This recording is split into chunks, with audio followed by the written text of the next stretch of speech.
वो है force on current carrying conductor. लिख लो, force on current carrying conductor, force on current carrying conductor. आज डेट है 9 तारीख, 9/8/25। मैग्नेट पढ़ रहे हैं, magnetic effect of current, lecture number 4, lecture number 4। ऐसा करता हूँ, इसका नाम रखता हूँ 5, ठीक है। 4 ऑनलाइन करेंगे, उसको क्वेश्चन प्रैक्टिस के करेंगे, समझ लो बात। इसका नाम 5 है, यहीं पे लिख देता हूँ। जो 4 है उसमें क्वेश्चन होगा किस पे, ऑन बाइट-सेवर्स लॉ पे। ये तुमको ध्यान रखना है। ये लेक्चर नंबर 5 है जिसमें हम पढ़ रहे हैं force on current carrying conductor. तो अभी जो बात होने वाली है वो होगी मैग्नेटिक फोर्स की, मैग्नेटिक फोर्स की बात होगी। अच्छा, वो भी किस पे, मैग्नेटिक फोर्स की बात किस पे हो गई, तो करंट कैरिंग कंडक्टर कर लो, या फिर फोर्स पहले पढ़ लेते हैं। Magnetic force on moving charge particle, इसको पहले पढ़ेंगे। मूविंग चार्ज, ऐसे भी हो जाएगा। पैटर्न समझ गए तुम शायद।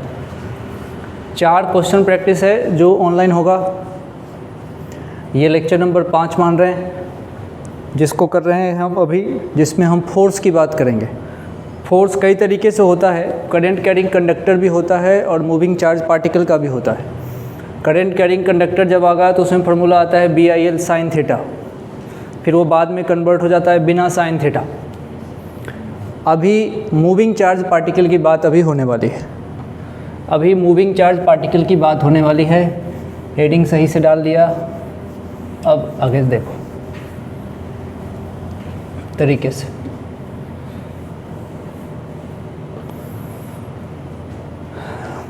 जैसे अगर इलेक्ट्रिक फील्ड की बात करते हैं, इलेक्ट्रिक फील्ड की, तो इलेक्ट्रिक फील्ड में अगर फोर्स लग रहा था तो वो F = QE हो रहा था, वहाँ E इलेक्ट्रिक फील्ड हो रहा था। अगर मैग्नेटिक फोर्स की बात करते हैं तो वहाँ पे होता है Q और V cross B, Q V cross B। अब चूँकि क्रॉस प्रोडक्ट है तो क्रॉस प्रोडक्ट की खासियत होती है कि अगर थोड़ा सा इसका बेसिक देख लो क्रॉस प्रोडक्ट का, जैसे कहीं पे थोड़ा सा इसको देख लेते हैं। क्रॉस प्रोडक्ट ऐसे सीखते हैं कि भाई जब A क्रॉस B करने पे अगर C वेक्टर आता है तो इस C वेक्टर की खासियत होती है कि ये तो परपेंडिकुलर होगा A वेक्टर के, ये परपेंडिकुलर होता है B वेक्टर के, और ज़्यादा अच्छा कहते हैं कि ये उस प्लेन के परपेंडिकुलर होता है जिसमें A और B दोनों हो। तो ये चीज़ अपने को पता होनी चाहिए। ये क्रॉस प्रोडक्ट की बेसिक प्रॉपर्टी है। A क्रॉस B आया है, उसको AB sin थीटा भी बोल सकते हैं। अब यहाँ अगर लिखना चाहोगे तो पहले ज़रा ये देख लो, V क्रॉस B है तो जो ये फोर्स होगा वो V और B दोनों के परपेंडिकुलर होगा। तो अब इसमें कैसे कह सकते हैं, अगर कहीं सपोज़ करो किसी ने कहा कि वेलोसिटी है I कैप में और B हमारा J कैप में है, तो इसकी पूरी गारंटी है कि जो फोर्स होगा वो होगा K कैप में। आपको पैटर्न पता होना चाहिए कि I क्रॉस J हमारा K होता है। तो तुमको एक छोटी सी बात याद होगी, इस तरीके से सर्कल बनाते थे और यहाँ पे I लिखते थे, यहाँ पे J लिखते थे और इस जगह पे K लिखते थे। तो I क्रॉस J करूँगा तो K आएगा, J क्रॉस K करूँगा तो I आएगा, K क्रॉस I करूँगा तो J आ जाएगा। लेकिन अगर I क्रॉस K कर दिया तो -J आएगा, है कि नहीं बात। ये चीज़ अपने को पता है। तो ये ज़रूरत है, ये ध्यान रखना पड़ेगा जब अपने को यहाँ पे डायरेक्शन फाइंड करना है तो काम इसी से चल जाएगा। एक तो क्रॉस प्रोडक्ट का ये डायरेक्शन वाला सेक्शन, ये अपने को पता हो तो फ़ायदा है। छोटी छोटी बातें हैं, जानकारी होनी चाहिए। अब फोर्स वेक्टर है, अब एक तो मैग्नीट्यूड, तो कोई पूछे मैग्नीट्यूड कितना हो रहा है तो क्लियर दिख रहा है वो Q, VB और साथ में साइन थीटा। अब सारी चीज़ें इस साइन थीटा पे डिपेंड करेगी। ये 0 हो सकता है तो फोर्स हमारा 0 हो जाएगा, आसान है। साइन 90 भी हो सकता है, साइन 180 भी हो सकता है, या कुछ और वैल्यू भी हो सकती है। तो सारा खेल इस पे डिपेंड करता है कि साइन थीटा अपन क्या रखना चाह रहे हैं। रही बात ये Q V क्रॉस B आया कैसे, तो ये एक्सपेरिमेंटल चीज़ें हैं। एक्सपेरिमेंट करते हैं लोग तो उनको पता लगता है कि ये फोर्स जो है Q के प्रोडक्ट पे और V और B के प्रोडक्ट पे पॉसिबल है, डिपेंड है, बीच के एंगल पे भी डिपेंड करता है। तो तुम देखो फोर्स किस किस पे डिपेंड कर रहा है, Q पे, V पे, B पे और थीटा पे। ये थीटा किसके बीच का एंगल है? हाँ, V वेक्टर और B वेक्टर के बीच का एंगल है। इस बात को ध्यान दिया जाता है। अब छोटी सी बात है, अच्छा किसी ने कहा F = QE, तो वो इलेक्ट्रिक फोर्स, कुछ लोग उसको इलेक्ट्रिक लॉरेंज फोर्स भी कहते हैं। और किसी ने कहा QV क्रॉस B, तो मैग्नेटिक फोर्स, या कुछ लोग इसको मैग्नेटिक लॉरेंज फोर्स भी कहते हैं। तो अभी तक जो बात हुई है उसमें जितना लिखना चाहो लिख सकते हो। ये डब्बे में लिख देना क्रॉस प्रोडक्ट की खासियत, कि अगर कोई रिजल्टेंट आया दो वेक्टर के क्रॉस प्रोडक्ट से, तो पहली बात जो रिजल्ट आएगा वो भी एक वेक्टर आएगा, इसलिए क्रॉस प्रोडक्ट को शॉर्ट में वेक्टर प्रोडक्ट भी कहते हैं। अब उसका डायरेक्शन निकालने के लिए आप सीधा IJK वाला ये फॉर्मेट यूज़ कर सकते हो। अभी तक तो कुछ इसमें नया है नहीं, ठीक है, तो इसको हटाते हैं।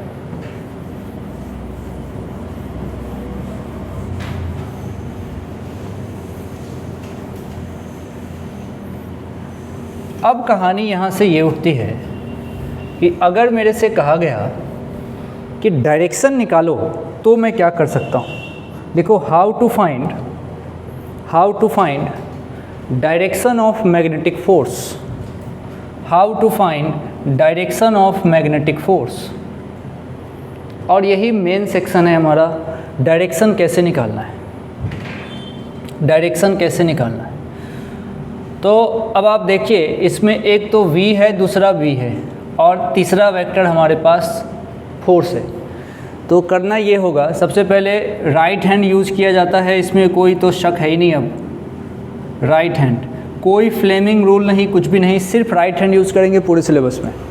राइट हैंड में जो तुम्हारे फिंगर्स हैं, सारे फिंगर्स को एक साथ खोल के in the direction of B कर लेना। सारे फिंगर्स B के तरफ होंगे। अब आएगा तुम्हारा थंब, इस थंब को V के तरफ करना, लेकिन ध्यान रहे ये V पॉजिटिव चार्ज का होना चाहिए। कुछ टाइम के बाद इसी V का नाम मैं करंट भी कह दूंगा।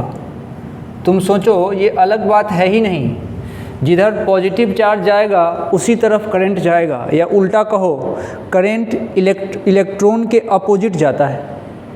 तो वही चीज़ लिखा हुआ है, ये करंट इसको बोल दूंगा, इसी चीज़ को करंट बोल दूंगा बाद में मतलब जब फॉर्मूला I के टर्म में आने वाला होगा, BIL साइन थीटा। अच्छा, अब क्या बचा, तो रिज़ल्ट। हाँ, अब जो रिज़ल्ट बचा है वो परपेंडिकुलर टू पाम, हथेली, एंड आउटवर्ड, ये रिज़ल्ट आएगा perpendicular to the palm and outward, perpendicular to the palm and outward result आएगा। ये डायरेक्शन के नियम हैं, इसको लिख लेते हैं। अच्छा, तुम सोचो, एक नियम तो ऐसा है, और दूसरा उपाय जब ये नहीं समझ में आए तो I और J का तरीका, जो हमने साइकिल बनाया था कि I से J जाऊंगा तो K मिलेगा, तो वो भी काम का है, उसको भी लिख के छोड़ देना चाहिए कि भाई एक तरीका तो ये है ही सही, एक तरीका तो ये है ही सही कि यहाँ पे I, यहाँ पे J और यहाँ पे K, कि भाई ऐसे भी काम चल सकता है। तो जहाँ जो क्लिक करे वैसे करना है। तो दो तरीके डायरेक्शन निकालने के लिए। तो इसके बगल इसमें लिखे ना method 2, direction, how to find direction में एक तो हो गया मेथड 1, और मान लो उसने वेक्टर के फॉर्म में खुद ही दे दिया, तो हम कहाँ हाथ और हथेली ढूंढते रहेंगे, ठीक है। हाथ तो बहुत दूर होगा ना, हाँ सो रहे हैं। चलिए कुछ क्वेश्चन करते हैं।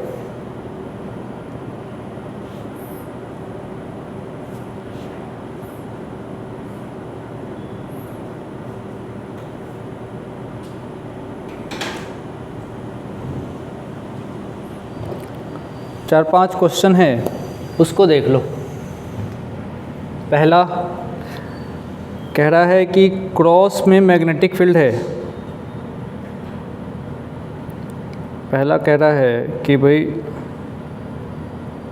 क्रॉस में है मैग्नेटिक फील्ड। क्रॉस में मैग्नेटिक फील्ड मतलब इनटू द प्लेन। तो इसका कहना है कि क्रॉस में मैग्नेटिक फील्ड है और आप किसी अल्फ़ा पार्टिकल को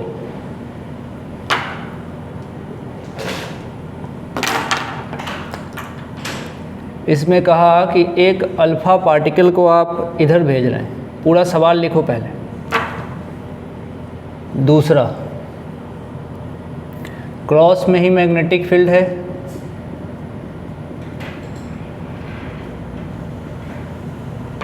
और इसमें कह रहा है किसी इलेक्ट्रॉन को आगे भेज रहे हैं।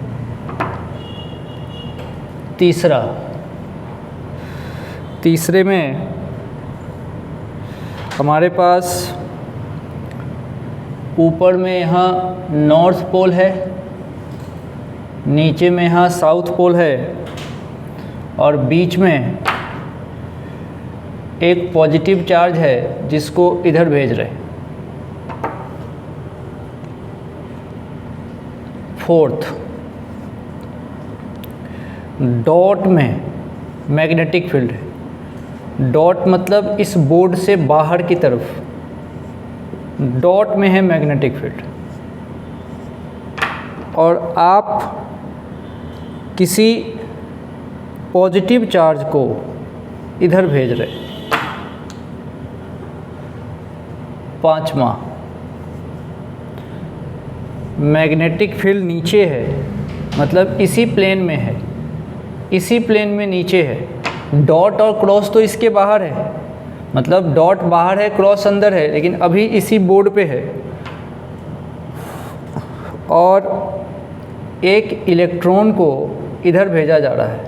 ये वेलोसिटी भी इसी प्लेन में हो गया, और मैग्नेटिक फील्ड भी इसी प्लेन में है।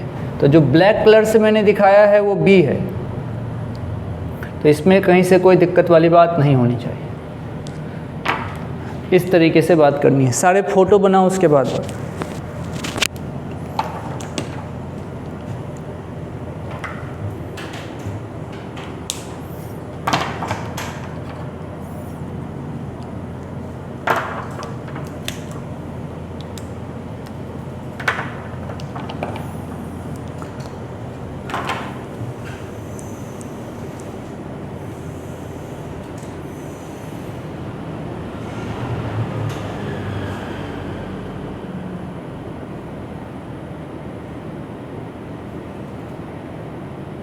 पेन रख के करना, हाथ घूम। पेन रखने में क्या जाता है?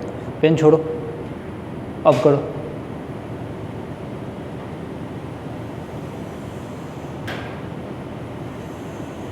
लिखो, बगल में लिखते रहो पेंसिल से। पेंसिल वेंसिल है तो बगल में लिख लो, पेन है तो लिख लो। उसके बाद मैं करूँगा, फिर मैच करना। खुद का आंसर लिखो।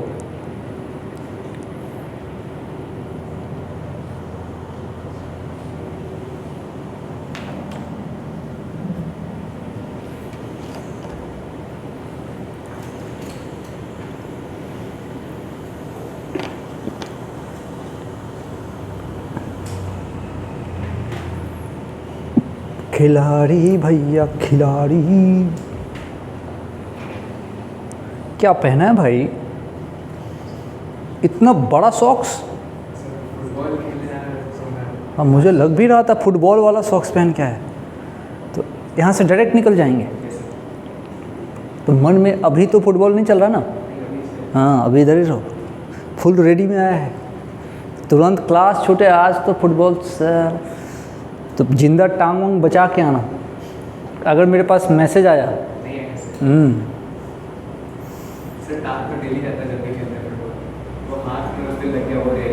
वार्म अप करके खेलिए पहले, तो फिर प्रॉपर उसके पहनो ना, एक इसका आता है ना एक गार्ड, उसको पहन लीजिए, प्रॉपर गार्ड वार्ड से पहनो। अब ऐसा नहीं कि तोड़ लेना, बिना टांग के रहने से अच्छा है कि फुटबॉल ना खेले। फुटबॉल का मुझे तो फुटबॉल खेलने नहीं आता है, मतलब ठीक है खेल लेता हूँ, लेकिन जैसे नहीं आने का मतलब ये है कि जितना कॉन्फिडेंस दूसरे गेम में है उतना फुटबॉल में नहीं है।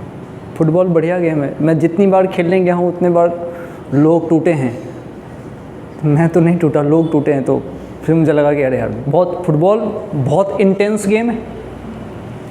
मैं वॉलीबॉल खेलता हूँ, तो वॉलीबॉल में ये है कि आपको एक सर्टेन जोन में रहना है, और फुटबॉल में आपको पूरा एक रनिंग है, और रनिंग भी कैसा, सामने वाला भी दौड़ रहा है, आपको उसको काउंटर करके भी, और चारों तरफ से ऐसे। फुटबॉल इंटेंस गेम है बहुत, इसलिए तुम देखते हो बड़ा एग्रेशन रहता है इस गेम में, न चाहते हुए भी एग्रेशन हो जाता है। और वही खिलाड़ी जैसे बाहर निकलते हैं तो ये वॉलीबॉल भी बहुत एग्रेशन हो जाता है, मतलब आप मानो ऐसा हो जाता है। अब मैं तो मतलब स्मैशर समझते हो, स्मैशर मतलब जो अटैकर होता है, जो जंप करके मारता है, तो ऐसी एग्रेशन आ जाता है न चाहते हुए भी।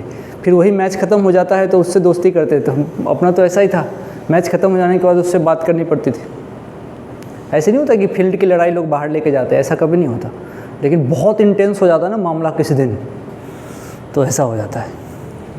चलिए अब आप समझें इन चीज़ों को, एक एक करके समझो।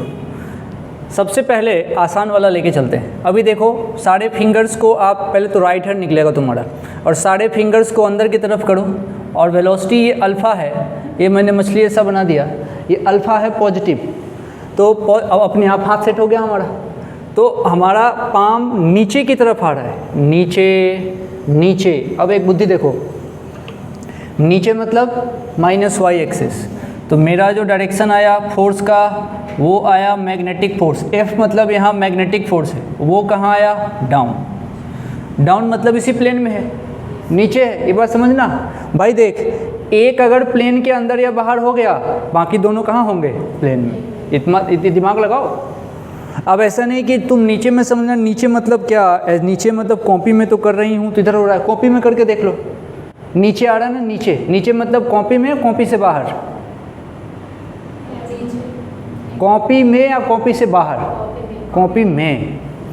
अब ये देखो, ये क्रॉस किया फिंगर, परंतु वेलोसिटी के तरफ करता तो दिक्कत आती, तो हमने क्या किया, अपने मन से इधर क्या मान लिया, करंट। करंट हमने कहा था करंट भी आ जाएगा, अभी आ गया करंट, तो करंट की तरफ थंब करोगे, समझो बात, या तो करंट या फिर पॉजिटिव चार्ज, या तो करंट या फिर पॉजिटिव चार्ज। ठीक है भैया, करंट सही, ये अपने आप सेट हो गया है, तो ये भी नीचे, नीचे मतलब सेम इसके जैसा, तो इसका F भी डाउन आएगा। कॉपी में या कॉपी से बाहर, कॉपी में। तो अगर कॉपी में तो डायरेक्शन क्या बोलोगे, -y, यानी कि -j कैप। चलो इसमें फील्ड नहीं दिया, लेकिन छुप के दे दिया। इसने कहा है कि आपका फील्ड नॉर्थ से निकल के साउथ जा रहा है, जाता ही है, पता होना चाहिए। तो B का डायरेक्शन तो नॉर्थ से साउथ है। B कॉपी में या कॉपी से बाहर है, कॉपी में, नॉर्थ से साउथ, कॉपी में, कॉपी में, B कॉपी में। अच्छा ठीक है, अब B के तरफ क्या करना अपने को, फिंगर्स। तो ऐसे कर दूं, नहीं ऐसे करूं, किया ना।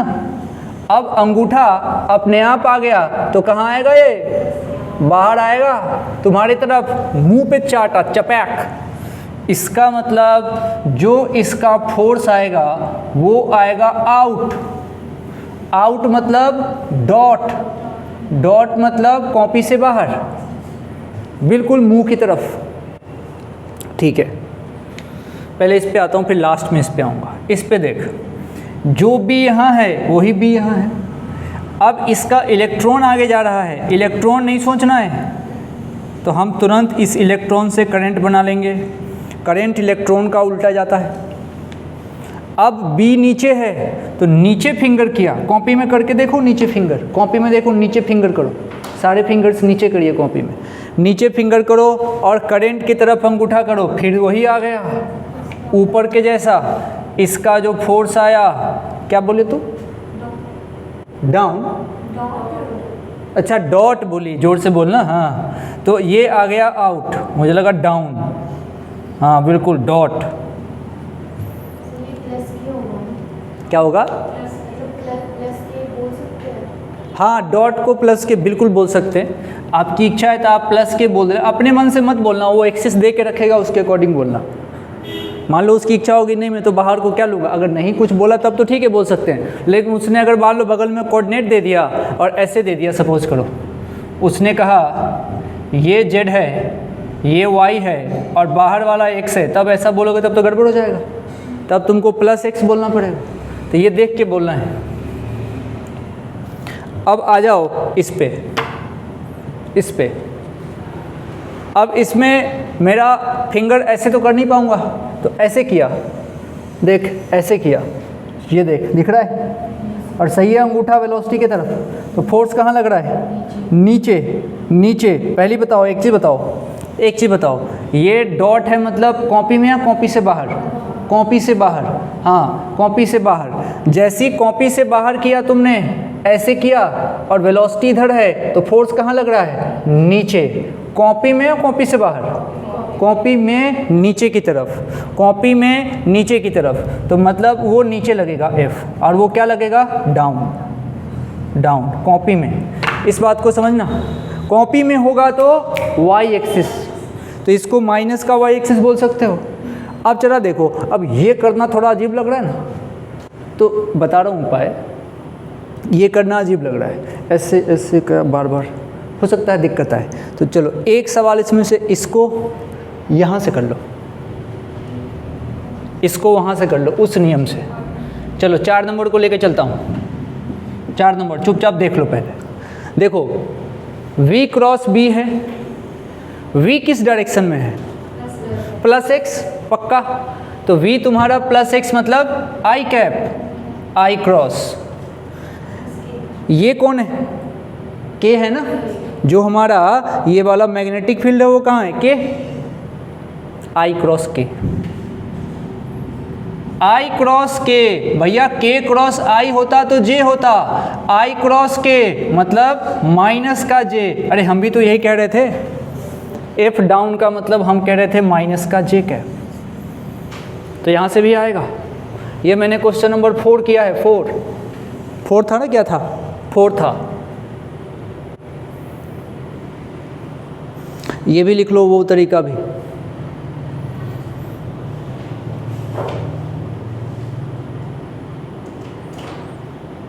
भाई इनटू द प्लेन वाला तो आसानी से हो जाता है, ये चलो हाथ अंदर रखना है, बढ़िया है। ये बाहर आता है ना दिक्कत करता है, तो मैं तो पता क्या करता हूँ, या तो ये तरीका, दूसरा मैं इसको, रिस्क है थोड़ा, मैं इसको इनटू मान लेता हूँ।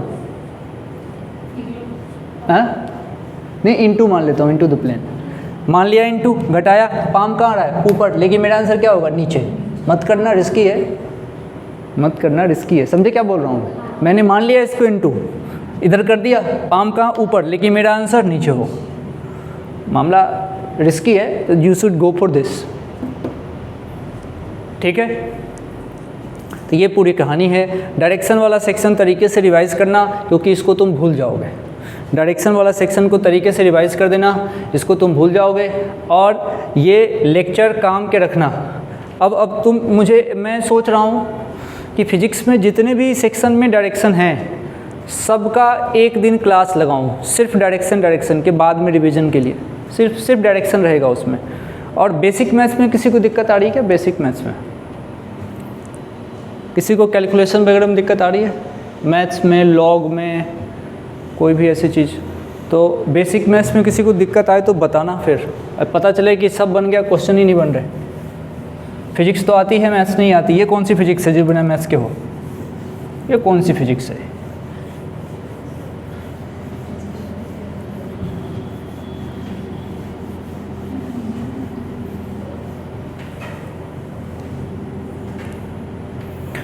कैलकुलेशन के रेट ऑफ सॉल्विंग क्वेश्चन, जैसे कल पावर पढ़ रहे थे, तो पावर में तुम सोचो जीवन में क्या इंपॉर्टेंट है, वर्क करना या फास्ट वर्क करना? वर्क तो सब कर रहे हैं ना, सारे पढ़ रहे हैं। क्वेश्चन सॉल्व करने में से क्वेश्चन सॉल्व करना तो इम्पोर्टेंट है ही सही, लेकिन मान लो कि आधे घंटे में एक क्वेश्चन सॉल्व हो रहे हैं तो क्या मतलब बनता है ऐसे सॉल्व का? Rate of solving question is important. Rate of solving question important होने के लिए तुमको मैथ्स अच्छे से आना चाहिए। अब मैथ्स में अगर इसमें पूरा मैथ्स होता तो इसका नाम ही मैथ्स हो जाता, मतलब पूरा मैथ्स तो है नहीं। किसी क्वेश्चन में 20% मैथ्स है, किसी में 10 है, किसी में 50 है, किसी में 60 है, किसी में 70 है। पूरा मैथ्स तो है नहीं। वो मैथ्स वाला सेक्शन स्ट्रॉन्ग तभी होगा जब तुम मैथमेटिकली तुम कैलकुलेशन अच्छे से कर पाओगे। तो क्या करना है, थोड़ा सा इस पर एक उपाय किया जा सकता है। अगर तुम मुझे एक लिस्ट दो, सोमवार को जब क्लास हो तो एक लिस्ट लेके आओ कि किस तरह का मैथ्स नहीं बनता है तेज़ी से। जैसे एक तो होता है कैलकुलेशन 10⁻⁻19 इंटू 0.9 इंटू 8 इंटू ऐसा वैसा कैसा, ऐसा पॉइंट का मल्टीप्लिकेशन हो गया, मतलब या फिर लॉगरिथम आ गया या फिर इंटीग्रेशन आ गया, या फिर ये किस तरह के मैथ्स में दिक्कत होती है। क्योंकि अगर मान लो जिस तरह के मैथ्स में दिक्कत होती है, मुंह से तो मैं 1% नहीं सुनता हूँ। अभी बोल दिया, तुम क्या समझते हो मैं कंप्यूटर हूँ, बोला रख लिया सेट हो गया, लिख के देना पड़ेगा। अब उसके बाद से जब तुम लिख के दोगे फिर मैं बैठ के सोचूंगा, है ना, कि क्या किया जाए इसके लिए।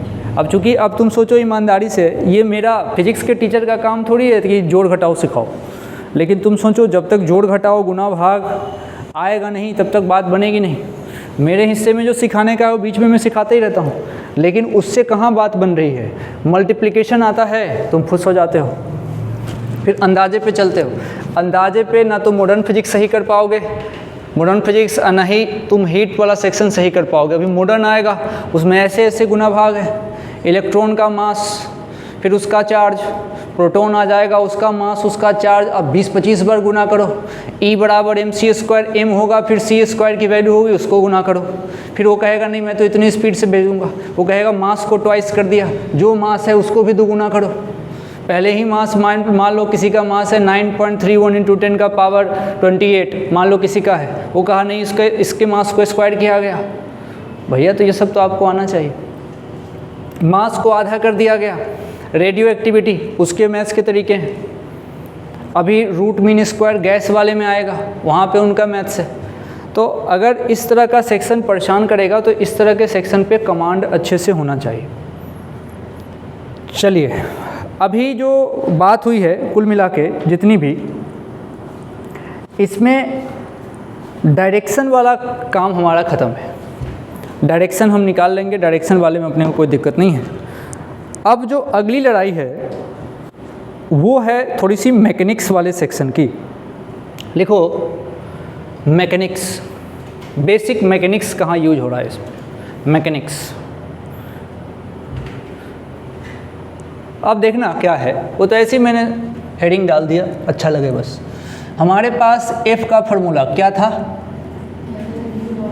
अगर मैं B क्रॉस V बोल दूंगा तो कहानी गड़बड़ हो जाएगी, इसलिए हमेशा V पहले B बाद में, Q V क्रॉस B। अब एक एक चीज़ समझो।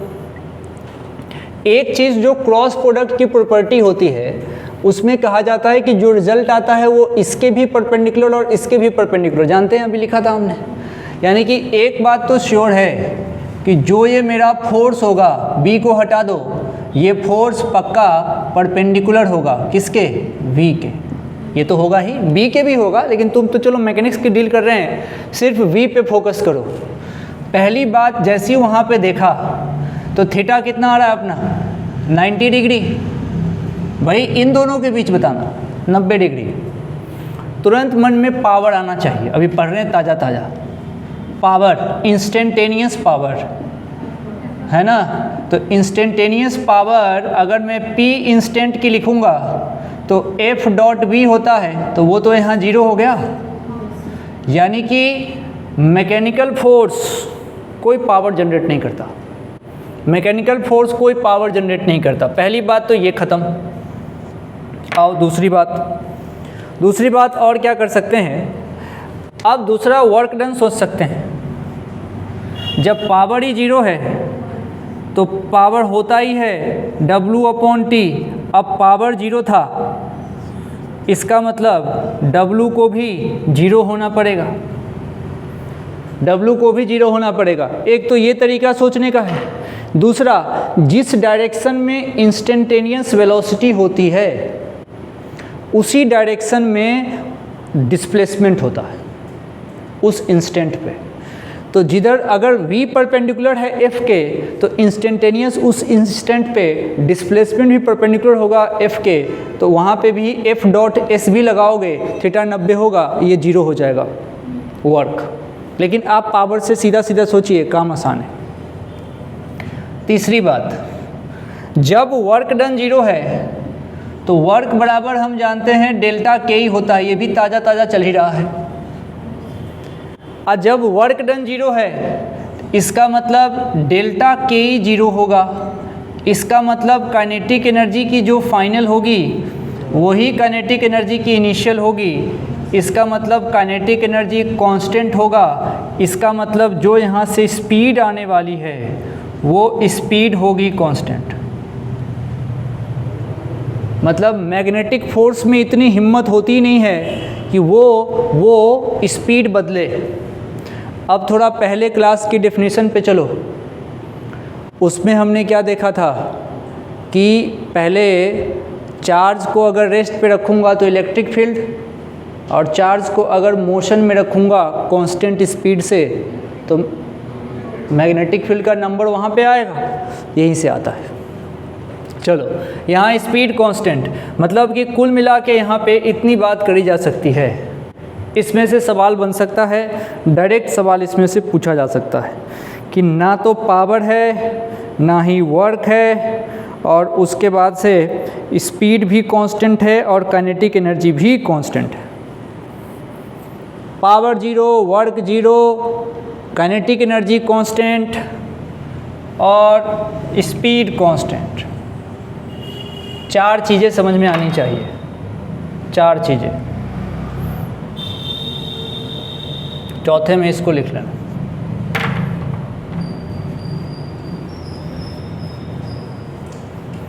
Change in kinetic energy zero. तो ये थोड़ा सा मैकेनिक्स वाला सेक्शन है जो यहाँ पे चला गया। तो ये तो हम कहाँ पे पहुँच गए थे, वर्क पावर एनर्जी में।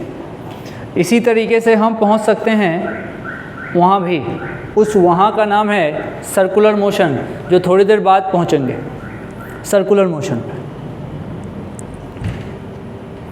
इसको मिटाता हूँ। F = QV cross B। लोग इसको अगर ओपन करें तो लिखेंगे Q times VB sine theta, और थीटा की वैल्यू जैसे जैसे रखेंगे उसके अकॉर्डिंग उस पर फोर्स लगता जाएगा। तो सबसे पहले थीटा को इसी में, इसको अगर आराम से लिखो तो ये लिखा हुआ है F = QVB और साथ में यहाँ से साइन थीटा। थीटा किसके बीच का एंगल है समझ लीजिए। ये थीटा हमेशा मान लो ये V वेक्टर है और ये B वेक्टर है, इसके बीच का एंगल थीटा है। कोई इसमें इफ बट होना ही नहीं चाहिए। सबसे पहला केस क्या बन सकता है, जब मैं थीटा को 0 डिग्री ले लूँ या फिर 180 डिग्री लूँ।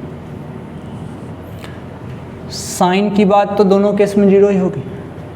तो इन दोनों केस में जो मैग्नेटिक फोर्स आएगा वो आएगा 0, मतलब कोई फोर्स नहीं लगेगा। और जब कोई फोर्स लगेगा ही नहीं तो क्या टेंशन है अपने को, कोई पाथ चेंज नहीं। भाई फोर्स कोई आ रहा था उसको इधर तो धक्का देते तो थोड़ा पाथ चेंज होता, फोर्स लगेगा नहीं तो पाथ चेंज नहीं होगा। No change in path, no change in path. जैसे क्या है सिचुएशन, अगर कोई B इधर है, B इधर है और किसी ने उस चार्ज पार्टिकल को इधर ही भेज दिया, तो उस कंडीशन में इसका पाथ चेंज नहीं होगा, इधर जा रहा था इधर ही जाता रहेगा। तो कैसा होगा इसका path? Straight line, straight line. यही हालत होगी अगर तुम इधर भेजोगे तब भी 40 लगेगा, तब भी वो अपने डायरेक्शन में स्ट्रेट लाइन जाता रहेगा, स्ट्रेट लाइन जाएगा। तो एक तो सवाल यहाँ से पूछा है कि अगर मैं इसको 0 या 180 पे भेजूंगा तो पाथ कैसा होगा? Straight line. अब दूसरा जहाँ से मेन सेक्शन शुरू होता है वो है सर्कुलर पाथ की कंडीशन, सर्कुलर पाथ की कंडीशन। अब उसमें क्या होता है उसको ज़रा ध्यान से देखने की ज़रूरत है। तो ये तो था केस 1 जब थीटा 0 था या तो 180 था। अब लिखो केस 2 जहाँ पे थीटा को हम 90 डिग्री रख रहे हैं, थीटा को 90 डिग्री पे रख रहे हैं। अब इस पे खूब सारे सवाल होते हैं, तो थोड़ा सिचुएशन ऐसा कर लेते हैं, माना magnetic field into the plane है और खूब सारे हैं, सफिशिएंट मैग्नेटिक फील्ड है। बाद में इस पे एक सवाल बनता है जब मैग्नेटिक फील्ड इनसफिशिएंट हो तो क्या होगा? अभी सफिशिएंट मैग्नेटिक फील्ड है। और ये सेक्शन अच्छे से करना, हर साल मैं कराता हूँ, सवाल इसी के इर्द गिर्द आते हैं। इस बार आया था, लोगों का हवा हो गया, आया था ना, पाथ कैसे कहाँ से मुड़ेगा। हर साल कराता हूँ, पिछले साल के भी लेक्चर चेक करोगे उसमें भी मिल जाएगा। तो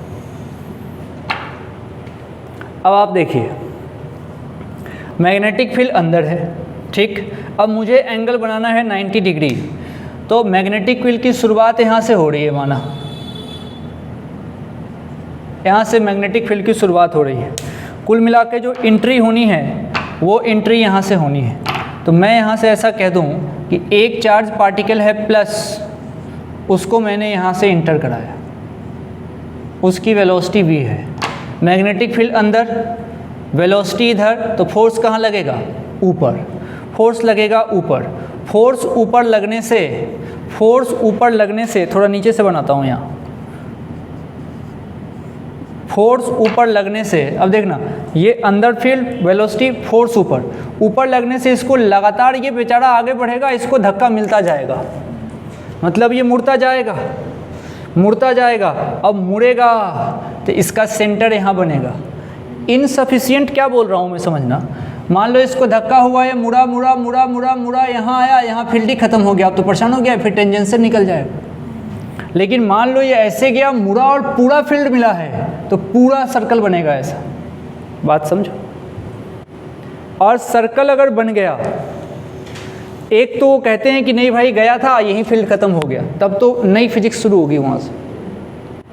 और जब सफिशिएंट फील्ड है तो सर्कल बनेगा, तब वहाँ से सर्कुलर मोशन शुरू होगा। अब पूरी स्टोरी यहाँ पे चलती है कि अब यहाँ से जब ये जाएगा तो इसका पाथ होगा सर्कुलर और इसका पाथ होगा सर्कुलर, ऐसा। टेंडेंसी इसकी ऐसी होगी, टेंडेंसी ऐसी होगी, और इस पे सवाल पूछा जाता है। अब इसका सेंटर कहाँ होगा? सेंटर यहाँ कहीं होगा। इसके ऊपर चर्चा एक दिन में नहीं होती, 3 दिन, 2 दिन, 4 दिन इसके ऊपर बात होगी। अभी ये तो एक फ़ोटो है, ऐसे 10 फ़ोटो बनेंगे। जैसे कैसे एसएचएम बनता है, तो एसएचएम शुरू हो जाएगा से लेके ख़त्म हो जाएगा तब लेके ये 50 बार बनता है। उसी तरह मैग्नेट में ये फ़ोटो है। अच्छा, जैसे तुम वो पढ़ते हो अपना फ्रिक्शन, तो उसमें दीवार पे ऐसे ब्लॉक रखते हैं, एक बार रख दिया उसके बाद प्राण चला जाता है। इसमें 10 तरह के सवाल बन सकते हैं, है ना। इस ब्लॉक के साइड में ब्लॉक रखा जा सकता है और यहाँ पे फ्रिक्शन दिया जा सकता है, और उसके बाद से धक्का ऐसे दे दो रे, कोई ऐसे दे दो रे, कोई ऐसे दे दो रे, जितने नाटक करते रहो। तो कुछ पोर्शन ऐसे होते हैं जहाँ क्वेश्चन की बहुत वैरायटी हो सकती है, तो उसी तरीके से ये है, इसमें भी बहुत वैरायटी हो सकती है। फिर एक चेन वाला प्रॉब्लम है, टेबल पे चेन रखने वाला, उसकी भी अथाह वैरायटी हो सकती है। ये इसमें से एक सेक्शन है जिसको आपको समझ में आना चाहिए। अब देखो इसमें से क्या क्या सवाल पूछा है। कि पहली बात, जो यहाँ से एंट्री हुई है तो पाथ कैसा होगा, एक ये सवाल था, तो पाथ होगा सर्कुलर, पाथ होगा यहाँ पे सर्कुलर। अब दूसरा सवाल ये होता है कि अगर सर्कुलर पाथ हो गया तो सेंटर किधर होगा। अब सेंटर किधर होगा तो तुम देखो, जिधर फोर्स लग रहा है उधर सेंटर हो रहा है, जिधर अभी एंट्री हुई थी इधर फोर्स लगा, तो जिधर फोर्स के डायरेक्शन है उस तरफ सेंटर होगा। अब अगर हमने कह दिया कि चल भाई सर्कल बन गया, ये सर्कुलर पाथ हो गया, अगर सर्कल बना है, अगर सर्कल बना है, जैसे कल जो क्वेश्चन था एक जिसमें राउंड ट्रिप वाली बात थी, वो तो कहा था राउंड ट्रिप है, राउंड ट्रिप कैसे भी हो सकता है भाई। इसकी दूरी कितनी होगी पूरा अगर जोड़ोगे तो, ये इलिप्टिकल है, या तो 2πr तुमको लग रहा है, लेकिन वो हो सकता है कहेगा कि एक इतना लेंथ का वायर था, तुमने कह दिया, कुछ हिंट देगा वो। मान लो ऐसी दूरी है, ये भी तो राउंड ट्रिप है, क्या इसको 2πr बोलोगे? क्या नहीं बोलोगे। लंबाई दे रखा हुआ, क्या लग रहा है तुमको, ये रेक्टेंगल हो सकता है, नहीं भी हो रेक्टेंगल, कहा कि नहीं भाई ये तो ऐसा है, राउंड ट्रिप है, सारा लंबाई देगा, जोड़ेंगे। मैंने क्या सिखाया था, पकड़ के खोल देना। तो वो राउंड ट्रिप कहने का मतलब हमेशा राउंड मतलब एक चक्कर पूरा हुआ, वो सर्कल पे करे, इलिप्टिकल पे करे, अपने को तो लेंथ से मतलब है, लेंथ मतलब पेरीमीटर। अब यहाँ पे कंफर्म कहा जा रहा है कि सर्कुलर पाथ ही है, सर्कल ही बना। तो जब सर्कुलर पाथ बना है तो सर्कुलर पाथ में अब कंडीशन आती है कि अपने को रिक्वायरमेंट होती है mv²/r की। ये mv²/r रिक्वायरमेंट है, रिक्वायरमेंट है, ये फोर्स नहीं है, ये रिक्वायरमेंट है, फोर्स नहीं है। ये रिक्वायरमेंट फोर्स से फुलफिल होता है।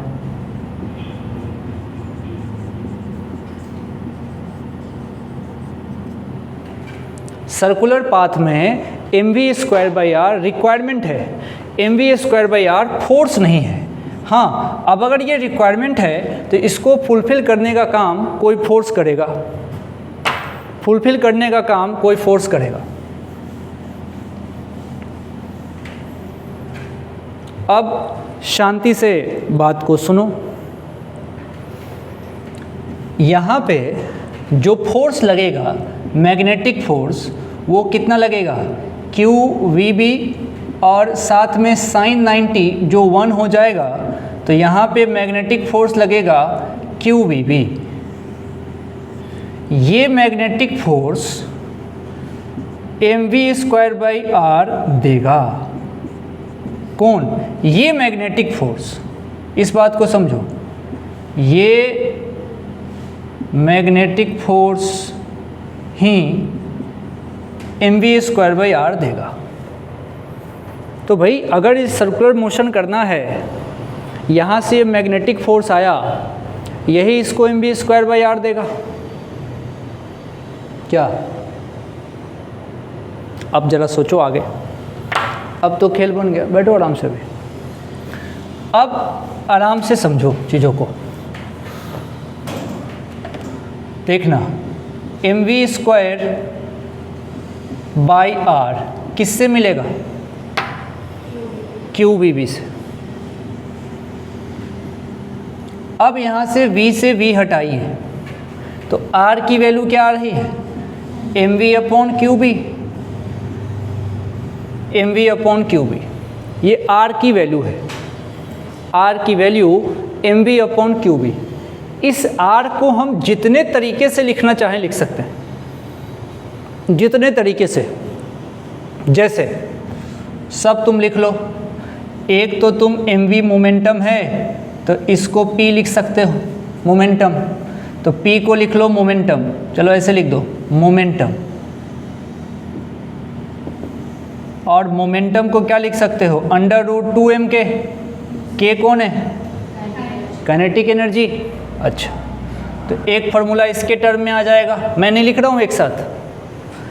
अब p को मैं √2m के लिख सकता हूँ। k कौन है? काइनेटिक एनर्जी है। इलेक्ट्रोस्टैटिक में मैंने पढ़ाया था कि काइनेटिक एनर्जी पूरी की पूरी किस में कन्वर्ट हो सकती है, पोटेंशियल एनर्जी में। और पोटेंशियल एनर्जी का फॉर्मूला क्या हो सकता है, चार्ज इनटू पोटेंशियल। तो तुम चाहो तो इस k के जगह पे, k कौन है, काइनेटिक एनर्जी, काइनेटिक एनर्जी। ये वाला v कौन था, वेलोसिटी। इस काइनेटिक एनर्जी के जगह पे चार्ज इनटू पोटेंशियल, ये v क्या है, ये v है पोटेंशियल, ये v है पोटेंशियल। तो अब फॉर्मूले तरह तरह के बन सकते हैं, वो तो हमारी इच्छा, हम जितना चाहें। mv के जगह पे मैं यहाँ लिख दूंगा मोमेंटम, मैं इस मोमेंटम के जगह पे √2mk, फिर इच्छा होगी k नहीं, मैं चार्ज इनटू वोल्टेज लिखना चाहता हूँ, वो भी लिख सकता हूँ। तो इसके कई फार्मूले बन सकते हैं, तो आपको आराम से समझ में आना चाहिए। क्या मैं सारे एक साथ लिखूँ या तुमको ध्यान रहेगा खुद से लिखोगे? तुम सोचो सारे याद करना संभव नहीं है, क्या याद रखेंगे, R = mv/qb। मान लो ये भी भूल गए तो क्यों भूलेंगे, इसमें क्या भूलने का है, ये तो याद ही रहता है। अच्छा, ये पता होना चाहिए सर्कुलर मोशन हो रहा है, सेंटर उधर होगा जहाँ फोर्स लग रहा है, बढ़िया बात है। अब सर्कुलर मोशन होता है तो सर्कुलर मोशन करने के लिए mv²/r चाहिए होगा, हमको हमेशा ढूंढना होता है कि कौन देगा mv²/r यहाँ पे। अच्छा, कौन देगा, तो कोई ना कोई फोर्स ही देगा। वो फोर्स यहाँ पे कौन है, मैग्नेटिक फोर्स, मैग्नेटिक फोर्स देगा mv²/r। mv²/r क्या है, रिक्वायरमेंट है, फोर्स नहीं है। जैसे कोटा में रहने के लिए पैसा रिक्वायरमेंट है, पैसा कहाँ से मिलता है, पापा से। तो ऐसा थोड़ी बोलेंगे पापा ही पैसा है, पैसा रिक्वायरमेंट है, रिक्वायरमेंट फुलफिल कौन करता है, पापा या मम्मी। तो हम कह सकते हैं कितना पैसा कहाँ से मिलेगा, तो वहाँ से। तो लिखने का तरीका है, रिक्वायरमेंट उतना ही चाहिए आप दीजिए, ऐसा नहीं कि दोनों एक है, समझने का तरीका।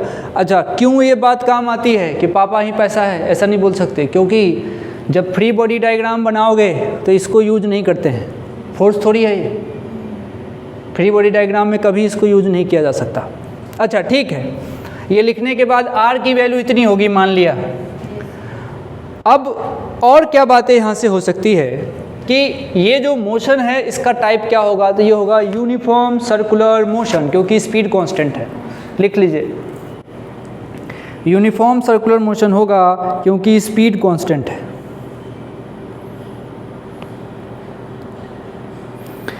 एक सवाल ये हमसे पूछ रहा है टाइम पीरियड के बारे में, बताओ टाइम पीरियड कैसे निकालोगे। भाई टाइम पीरियड होता है distance upon speed, time period होता है डिस्टेंस अपॉन स्पीड।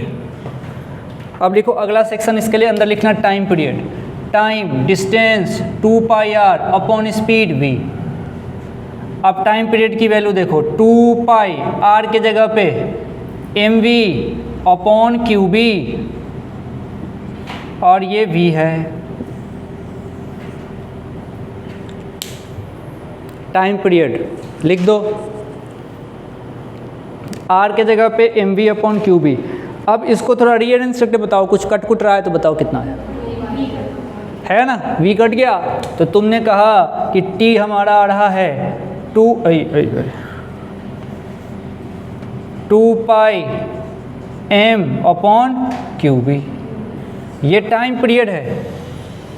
क्या याद थोड़ी करना भाई, ये तो हम जानते हैं, टाइम का मतलब distance upon speed. Circular path बनता तो पूरा सर्कल बनता 2πr होता। अब इसी पे छोटी छोटी बातें इसने पूछी है कि क्या क्या रख सकता हूँ, बहुत सारी बातें। अब इसमें अब इसको 78 तरीके से लिख के परेशान नहीं होना है कि Q को ये कर दो, M को वो रख दो। अब देख T को तुम क्या लिख सकते हो, 1/फ्रीक्वेंसी। तो यही जो T है यही यहाँ से 1/f लिखा जाएगा, जहाँ f कौन है, फ्रीक्वेंसी। फ्रीक्वेंसी टाइम हमेशा सेकंड में रखना है, फ्रीक्वेंसी SI यूनिट हर्ज में रखना है। फ्रीक्वेंसी की SI यूनिट क्या क्या होती है, हर्ज, RPS या CPS, तीनों एक है। फ्रीक्वेंसी का मतलब होता है एक सेकंड में कितनी बार, मतलब साइकिल पर सेकेंड, साइकिल पर सेकेंड, जिसको तुम कह सकते हो रोटेशन पर सेकेंड, शॉर्ट में कहते हैं आरपीएस। साइकिल पर सेकेंड को बोला सीपीएस। सही है। तो ये इसकी कहानी छोटी सी। अब इसी पे सवाल आएंगे, डाटा यहाँ पे रखना पड़ेगा। अब किसी ने कहा एंगुलर फ्रीक्वेंसी कितना होगा। अरे कोई दिक्कत नहीं है भाई, ओमेगा का मतलब होता है 2 पाई इंटू एफ। तो अगला सेक्शन लिख लो, angular frequency 2 pi into F. अब 2 पाई इंटू एफ, इसी टी को उलट दोगे एफ बनेगा, तो 2 पाई इंटू एफ। क्यों होता है ऐसा? Omega angular velocity. भाई एंगुलर ज़्यादा से ज़्यादा वेलोसिटी कितनी? 2 पाई अपॉन, देखना ऊपर में हम क्या लिखते हैं, देख अगर मुझे सिंपल वेलोसिटी लिखना है, displacement upon time. Angular velocity लिखना है तो एंगुलर डिस्प्लेसमेंट अपॉन टाइम। इसी को लिखा जा सकता है 2 पाई इंटू 1/t, 1/t को f, तो t। अब ये ओमेगा यहाँ से यहाँ पूरा देख लो, ये देख लो पूरी कहानी ओमेगा की। सबसे पहले क्या होता है ओमेगा? ओमेगा होता है 2 पाई अपॉन t, 1/t को f बोल दिया। ओमेगा एक्चुअली में क्या है? वेलोसिटी ही तो है, तो डिस्प्लेसमेंट अपॉन टाइम ही तो लिखा जाएगा। लेकिन चूंकि ये एंगुलर वेलोसिटी है तो ये angular displacement upon time, time बोले तो टाइम पीरियड। तो ये भी पूछा गया है, तो जब आएगा तो आप आराम से कर देंगे, इसमें कहीं से कोई दिक्कत नहीं है। सब कुछ याद करने की आवश्यकता इसमें होती नहीं है। अब इस फोटो को देखो और यहाँ बताओ, ये जो वेलोसिटी है और मैग्नेटिक फील्ड है, इसके बीच का एंगल कितना है? और एक तो ये बात हो गई। वेलोसिटी लिखो तो कंक्लूजन, अभी तक का कंक्लूजन लिखो। लिखो अभी तक का कंक्लूजन क्या आया कि angle between velocity and magnetic field,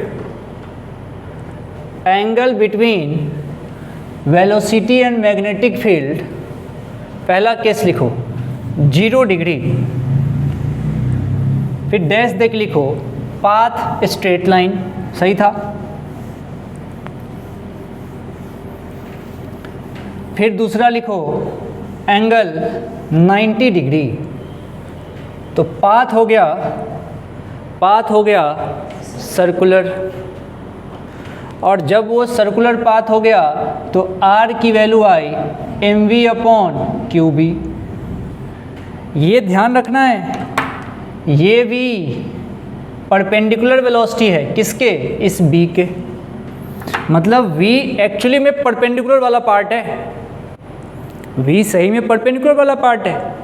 अच्छा, अब लिखो केस नंबर कितना जाएगा? 3। अब लिखो केस नंबर 3, लिखो when थीटा इज, पहला not equals to 0, not equals to 180, not equals to 90। उसके नीचे लिखना theta is any other angle, theta is any other angle. मतलब भैया थीटा 0 अगर लेके जाते, किसके बीच है थीटा? वेलोसिटी और मैग्नेटिक फील्ड के बीच। ये रहा मेरा मैग्नेटिक फील्ड। अब वेलोसिटी अगर मैं 0 लेके जाता वेलोसिटी को इसके साथ, तो पाथ होता स्ट्रेट लाइन। 0 लेके जाना मतलब मैं ऐसे जाता, अगर मैं उल्टा भी जाता तब भी पाथ स्ट्रेट लाइन ही रहता। मैं गया था 90 पे तो सर्कल बना। सर्कल का सेंटर कहाँ था? जिधर फोर्स लगा। अब मैं किसी और एंगल पे जा रहा हूँ, मैं यहाँ पे ऐसे जा रहा, ये है वेलोसिटी, ये है वेलोसिटी। जैसे ही ऐसे जाऊँगा, एंगल कोई भी थीटा है तो बताओ इधर एक कंपोनेंट और एक कंपोनेंट ऊपर बनेगा। इधर वाला जो कंपोनेंट बनेगा और एक कंपोनेंट इधर बनेगा, बढ़िया है। ये थीटा है तो ये v cos थीटा, ऊपर वाला v sin थीटा। अब देखना, अब v रहा ही नहीं, v के दो टुकड़े हो गए, एक हो गया v cos थीटा और एक हो गया v sin theta. v sin theta, इसकी खासियत देखो, ये परपेंडिकुलर टू मैग्नेटिक फील्ड है, मतलब ये चाहता है सर्कुलर पाथ देना, ये सर्कुलर पाथ देना चाहता है। अच्छा, v cos थीटा को पहचानो, ये पैरेलल टू मैग्नेटिक फील्ड है। हाँ, तो ये है पैरेलल टू मैग्नेटिक फील्ड, तो ये चाहता है इसको स्ट्रेट लाइन में आगे बढ़ाना, ये आगे लेके जाना चाहेगा और ये सर्कुलर पाथ में घुमाना चाहेगा। अब दोनों के दोनों हैं, ऐसा नहीं कि कोई एक ख़त्म हो गया। अब सुनना पहले चुपचाप, सुनना पहले चुपचाप, ये डंडा लो। अब उसमें पहले एक एक करके बात करते हैं। एक चाहेगा इसको आगे लेके जाना, सिर्फ उसकी बात करोगे तो ये चाहेगा आगे जाओ, एक चाहेगा नहीं आगे नहीं जाओ भाई, घूमते हुए जाओ, तो तुम घूमोगे भी और आगे भी जाओगे। घूमो, ये घूम भी रहा है और आगे भी जा रहा है, मतलब बिल्कुल दिवाली में आपने हाथ में क्या पकड़ा है, फुलझड़ी, और day day day day day ऐसे करके बच्चे करते हैं ना, छोटे छोटे, बिल्कुल पैटर्न फिक्स है। फुलझड़ी हाथ में घुमाओ, ऐसे करके जाओ, घुमाते हुए आगे बढ़ते जाओ, गोल गोल घुमाओ आगे बढ़ो, देखो गोल गोल घुमाओ आगे बढ़ो, गोल गोल घुमाओ आगे बढ़ो, ऐसा पाथ होगा, 3D होगा पाथ। भाई गोल गोल घूमता तो 2D हुआ सर्कुलर, तो तुम्हारे ऐसे वाले एक्सिस में घूमता, 2D घूमता, सर्कुलर घूमता, गोल गोल घूमता तो ऐसे घूमता, बस यहीं पे खड़ा होता ऐसे घूमता, लेकिन आगे भी तो बढ़ रहा है, तीसरा एक्सिस भी तो आ गया, 3D पाथ होगा। मतलब इसको दिखाऊं कैसे, तो ये दिखेगा ऐसे, गोल गोल घुमाओ आगे बढ़ाओ, गोल गोल घुमाओ आगे बढ़ाओ, पाथ ऐसा बोलेगा। इस पाथ को बोलते हैं helical path, helix. 3D motion तुम्हारे फिजिक्स में यही है, 3D मोशन, हेलिक्स। अब जरा सोचना चुपचाप शांति में, भाई मैग्नेटिक फील्ड के परपेंडिकुलर v sin थीटा है, तो इसमें रेडियस कितना होगा इस हेलिकल पाथ का, तो v sin थीटा, ख़त्म, बाकी कुछ नहीं लेना अपने को। तो फॉर्मूला याद करने की आवश्यकता नहीं, R बराबर mv/qb होता था, आज v नहीं, v sin थीटा काउंट होगा, क्योंकि यही v sin theta perpendicular to magnetic field था,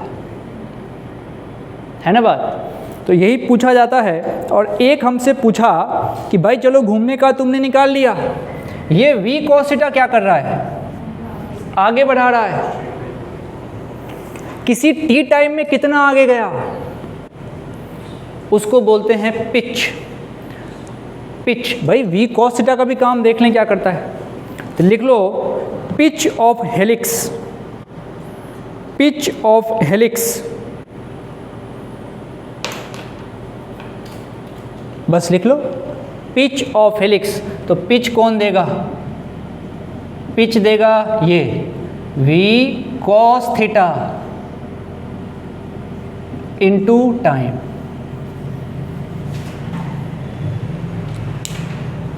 cos थीटा इनटू टाइम। अब तुमको टाइम, अगर मान लो पूरा हेलिक्स के लिए पूरा पिच पूछ दिया तुमसे, बताओ फाइंड द पिच, मतलब you have to find the total time, और टी अपन जानते हैं निकालना, सही है। तो टी कैसे निकालोगे, 2πr/v कर लोगे, ठीक है। तो कोई इसमें दिक्कत वाली बात नहीं है, ऐसे कभी कभी डायरेक्ट फार्मूला बेस्ड भी सवाल आ जाता है। तो एक बार कहीं पे रफ में टी की वैल्यू निकाल के देखो तो कितना आ रहा है, टी की वैल्यू रफ में निकाल के देखो, सिर्फ टी की वैल्यू देखो कितनी आ रही है। टी की वैल्यू अभी हमने निकाला था ना, कितना आया था, हाँ, तो यहाँ पे हम चाहें तो ये भी लिख सकते हैं 2πm/qb। इसको बोलते हैं पिच ऑफ हेलिक्स। पूरे टी टाइम तक क्या पिच बना है। तो आगे की ये कहानी इसकी है। तो सारे सवाल इसी के इर्द गिर्द घूमते हैं, इसी के इर्द गिर्द घूमते हैं। तो एक बार इसको रिवाइज कर लो। यही है motion of a charge particle. कर दो बार, motion of a charge particle.